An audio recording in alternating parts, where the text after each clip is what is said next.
Hello guys, welcome to my channel maths radiation. Hello guys, आज के video में हम देखेंगे एक्सरसाइज 5.1 जो कि पूरा कंटिन्यूटी के ऊपर है। अब अगर क्वेश्चन नंबर 1 देखें तो कुछ ऐसा है कि prove that the function F of x is equal to 5x-3 is continuous at x is equal to 0, x is equal to -3 and x is equal to 5। अगर थोड़ा ऊपर से देखे, पहले क्वेश्चन को कैसे सॉल्व करना है वो मैं बताऊंगा, बट अगर देखे जनरली देखे तो ये F of x is equal to 5x-3 है। सपोज मान लो कि एमसीक्यू में आया है, राइट? तो आपको पता होना चाहिए कि 5x-3 जो है is an linear polynomial, right? और जो लीनियर पॉलिनोमियल है वो ऑलवेज कंटिन्यूस होता है, ठीक है? तो यहाँ पे तो कैसे सॉल्व करना है वो मैं बता रहा हूँ, पर मान लो कि एमसीक्यू में आया है तो इसका आंसर बहुत इजीली आप बता सकते हो कि it is continuous at every x belongs to R, ठीक है? देख लो, for x is equal to 0 हम चेक करते हैं। कंटिन्यूस होने के लिए बेसिक जो अपनी कंडीशन है वो कुछ ऐसी है कि x tends to limit x tends to a, f of x is equal to F of a होना चाहिए, ठीक है? देखो, तो मैंने सबसे पहले x इज इक्वल टू 0 के लिए एफ ऑफ 0 फाइंड किया, तो वो 5(0 -3 इज इक्वल टू -3 आंसर है। अब यही आंसर उसकी लिमिट में भी आना चाहिए, तो x टेंड्स टू 0 लिमिट में F of x is equal to x tends to 0 5x -3। अब ये 0 हम यहाँ पे डायरेक्टली पुट कर सकते हैं, राइट? वो कोई प्रॉब्लम नहीं है। अगर अनडिफाइंड फॉर्म आता है तो फिर आगे सोचेंगे क्या करना है, बट यहाँ पे तो डायरेक्टली पुट कर सकते हैं। तो 5(0 -3 इज इक्वल टू -3। दोनों आंसर मैच करें तो लिख सकते हैं कि limit x tends to 0 F of x is equal to -3 is equal to F of 0। So F is continued at x is equal to 0। For x is equal to 3 देख लो, -3 sorry. So F of -3, 5(-3 is equal to -18। Limit देख लो उसकी, X tends to limit x tends to -3 F of x is equal to limit x tends to -3 5x -3। ये -3 यहाँ पे put करेंगे तो 5(-3 इज इक्वल टू 18। दोनों आंसर अगेन मैच कर रहे। So F of -3 is equal to limit x tends to -3 F of x is equal to -18। So F is continued at x is equal to -3। So ये दो prove हो गए। अब last बचा है x is equal to 5 वाला। सो वो यहाँ पे मैंने दिखाया, एक्स इज इक्वल टू 5 के लिए क्या देखेंगे, f of 5, 5 of 5 -3, 25 -3 is equal to 22। Limit देख लो, x tends to limit x tends to 5 F of x is equal to limit x tends to 5 5x -3 is equal to 5 of 5 -3, so 22। तो again दोनों answer match कर रहे, सो लिख सकते हैं कि F of 5 is equal to limit x tends to 5 F of x is equal to 22। So F is continued at x is equal to 5। बहुत ही simple से क्वेश्चन है, तो आपको प्रोसीजर जो है वो फॉलो करनी है, क्योंकि एनसीईआरटी अगर आप रिप्रेजेंट करने जा रहे हो बोर्ड में, एग्जाम जब भी देने जाओगे एनसीईआरटी के लिए, तो आपका प्रेजेंटेशन बहुत ही मायने रखता है। ये जेई नहीं सॉल्व कर रहे हो आप, कि आप रफ में जो भी आपको आइडिया आता है, जो भी कंसेप्ट आप यूज कर रहे हो वो आप रफ में दिखा दोगे और वो समझ जाएगा, right? It is not JEE. तो प्रेजेंटेशन पे फोकस करो, छोटे छोटे स्टेप पे फोकस करो, साइन पे फोकस करो, और अच्छे से प्रेजेंट किया होगा तभी इसके मार्क्स मिलने वाले हैं। तो एनसीईआरटी के लिए आपको थोड़ा ये ध्यान में रखना होगा, right? Question number 2, examine the continuity of the function F of x is equal to 2x² -1 at x is equal to 3।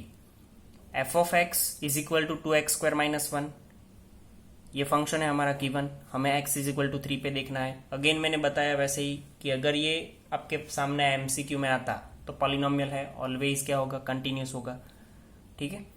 But तो भी देख लेते हैं कि x is equal to F of 3 के लिए आपको देखना पड़ेगा, क्योंकि आपको x इज इक्वल टू 3 पे ये कंटिन्यूटी चेक करनी है, right? So F of 3 is equal to 2 of 3² -1, 18 -1 that is 17। अब लिमिट देखते हैं, x limit x tends to 3 F of x limit x tends to 3 2x² -1, x की जगह पे डायरेक्टली पुट करने से कोई प्रॉब्लम नहीं है। तो 2(3² -1 17 अगेन। अब आप देख सकते हो एफ ऑफ 3 की वैल्यू 17 है और लिमिट की वैल्यू भी 17 है।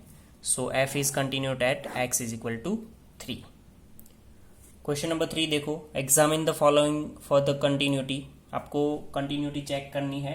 अच्छा, ये क्वेश्चन में डिफरेंट थिंग ये बताई गई है यहाँ पे कि x की कोई एक वैल्यू नहीं दिखाई है आपको, पूरे x के लिए, मतलब x बिलोंग्स टू r के लिए ही बताया गया है, राइट। तो चेक इस टाइप के क्वेश्चन कैसे सॉल्व करना है वो ज़रा देख लो। मैंने बोला था वैसे ही कि आपको प्रेजेंटेशन पे फोकस करना है। सो देखो, f of x is equal to x minus 5, we know that f is defined at every real number k। मान लो कि कोई भी रियल नंबर k मैं ले रहा हूँ, क्योंकि इसको आप देख के बता सकते हो कि ये x बिलोंग्स टू r के लिए डिफाइंड है। कोई भी प्रॉब्लम नहीं है, x की कोई भी वैल्यू ले लो, रियल वैल्यू कोई भी ले सकते हो, ठीक है। तो उसमें से ही मैं कोई नंबर अज्यूम कर रहा हूँ, रियल नंबर k। तो ये k पे अगर ये वैल्यू मैच करेगी तो मैं बोल सकता हूँ ये कंटिन्यूस है, ठीक है। देखो, तो मैंने लिखा f of k is equal to k minus 5, क्योंकि मेरा फंक्शन जो है f ऑफ x वो x माइनस 5 है। अब यहाँ पे k की जगह पे, सॉरी x की जगह पे k रखा तो k माइनस 5 मिला। अब लिमिट चेक करो, x tends to k, limit x tends to k f of k is equal to limit x tends to k x minus 5। x की जगह पे 5 k रखने से कोई प्रॉब्लम नहीं है, तो k माइनस 5। अगेन ये दोनों वैल्यू मेरी मैच कर गई है।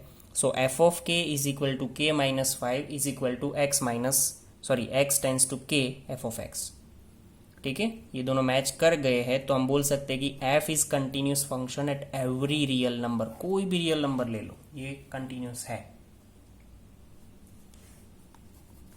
सेकेंड क्वेश्चन है, उसमें ही देखते हैं हम, f of x is equal to 1 upon X minus 5।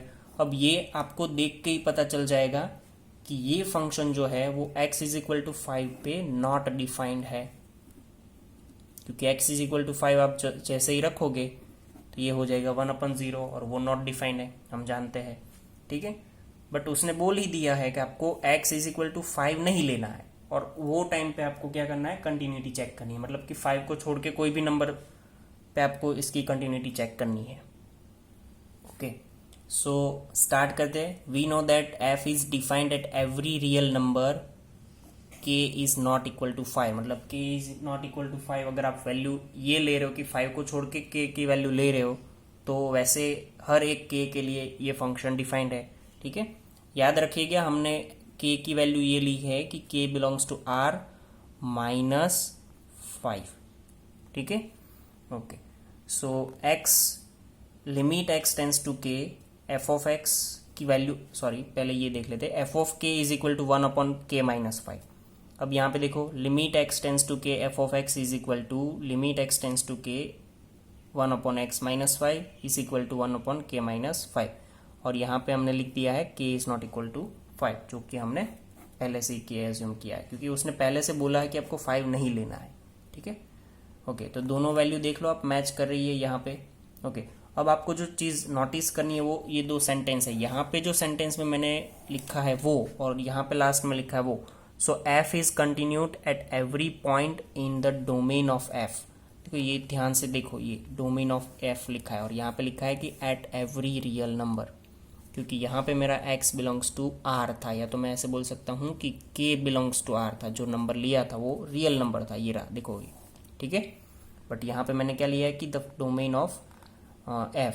क्यों डोमेन मैंने यहाँ पे मेंशन करना पड़ा, क्योंकि हम जानते हैं कि ये फंक्शन जो है वो k की कोई एक वैल्यू के लिए नॉट डिफाइन है, या तो x की कोई एक वैल्यू के लिए नॉट डिफाइन है। सो मुझे ये दिखाना है कि जब तक फंक्शन अपने डोमेन में से वैल्यू लेता रहेगा, या तो x जब तक अपने डोमेन में से वैल्यू लेता रहेगा तब तक फंक्शन डिफाइन रहेगा, और फंक्शन डिफाइन रहेगा तो वो कंटिन्यूस भी रहेगा, ठीक है। अब और एक चीज़ भी, आगे के क्वेश्चन में हमने कोई पॉइंट दिए थे, जैसे कि x इज इक्वल टू 3 पे चेक करो, x is equal to minus 5 पे चेक करो, बट यहाँ पे नहीं दिया है तो हम इस टाइप से चेक करेंगे, ठीक है। ओके, नेक्स्ट क्वेश्चन देखते हैं।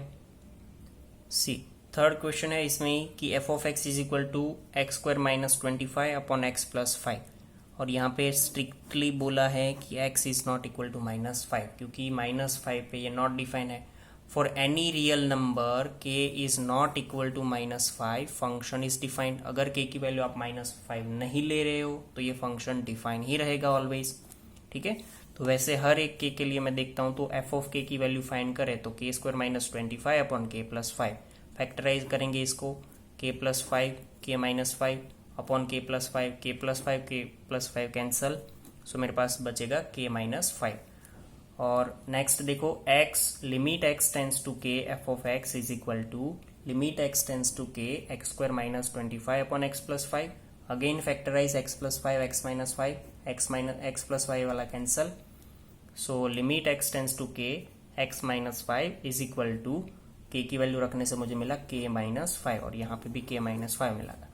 तो मैं यहाँ से बोल सकता हूँ कि limit x tends to k f of x is equal to F of k is equal to k minus 5, मतलब दोनों का वैल्यू सेम मिल रहा है. So F is continuous at every point in the domain of f. Same sentence जैसा इधर था ये क्वेश्चन में और वही यहाँ पे, क्योंकि यहाँ पे एक वैल्यू थी मेरी, मतलब मैं ऐसा नहीं बोल सकता कि एवरी रियल नंबर, राइट, क्योंकि 5 माइनस 5 को हम नहीं इंक्लूड कर रहे, इधर 5 को नहीं इंक्लूड कर रहे. ठीक है, थैंक यू. तो गाइज थैंक यू.